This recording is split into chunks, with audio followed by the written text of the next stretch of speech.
नमस्कार। कुख्यात सरगना गोल्डी बरार कैलिफोर्निया से बैठकर अपने साम्राज्य को चला रहा है। दिल्ली, पंजाब, गुजरात, महाराष्ट्र यानी तमाम जगहों पर, तमाम राज्यों में वो फोन करता है बड़े बड़े व्यवसायियों को, गायकों को, उनसे एक्सटॉर्शन की फोन करता है। मुकदमे दर्ज होते हैं लेकिन जांच आगे नहीं बढ़ पाती है। इसकी वजह है कि वो कैलिफोर्निया में बैठा है।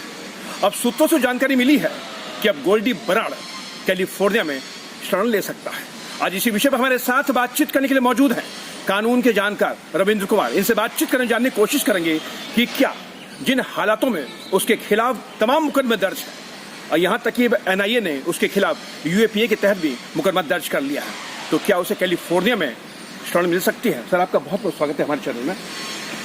ये कहा जा रहा है कि गोल्डी बरार अब जो है कैलिफोर्निया में शरण ले सकता है, क्या मुनासिब है?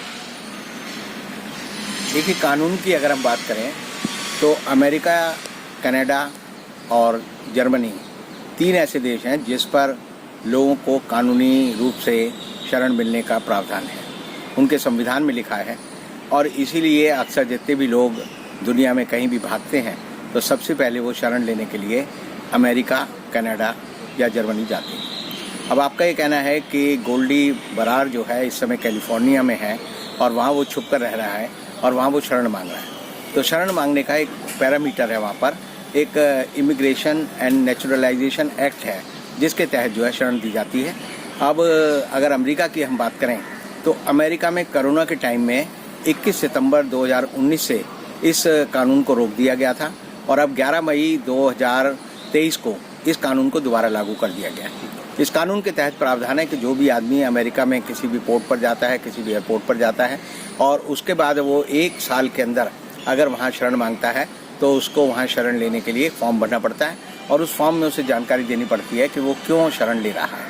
अब हम अमेरिका की बात करें तो अमेरिका ने इसके लिए एक यूएस सिटीजनशिप इंफॉर्मेशन सेंटर सब जगह खोले हुए हैं और उसमें वो एप्लीकेशन लगाता है और जब एप्लीकेशन लगती है तो वो इमिग्रेशन जज होते हैं, डिस्ट्रिक्ट जज, उनके पास वो जाता है और वो उसके हिसाब से फैसला करते हैं।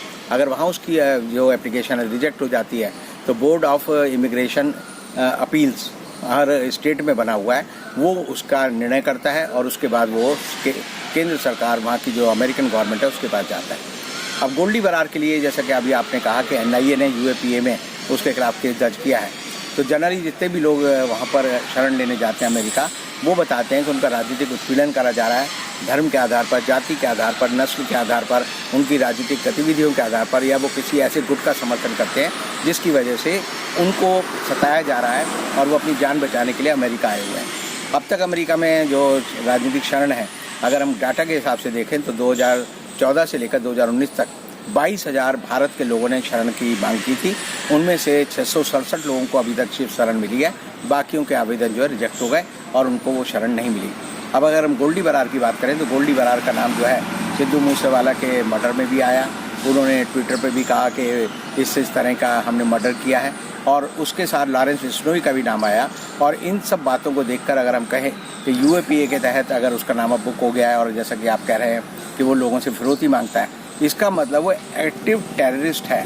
अमेरिका में, इंग्लैंड में और ईयू में एक टेररिज्म की एक परिभाषा है कि जो लोग सामूहिक रूप से किसी गुट या ऐसे ग्रुप के साथ हैं जो लोगों की हत्या कर सकता है, लोगों के साथ उनका किसी तरह की क्षति पहुंचा सकता है या उनका पैसा लूट सकता है, तो ऐसे लोगों को वह आतंक। यानी हम ये कह सकते हैं कि गोल्डी बरार को अब कैलिफोर्निया में शरण नहीं मिल सकती है क्योंकि उसके खिलाफ तमाम मुकदमे दर्ज, तमाम मामले दर्ज। सबसे बड़ी बात यह है कि एनआईए ने यूएपीए के तहत उसके खिलाफ कार्रवाई करनी की, तो अब इसमें आगे कार्रवाई क्या होगी, बस बिल्कुल संक्षिप्त बताइए।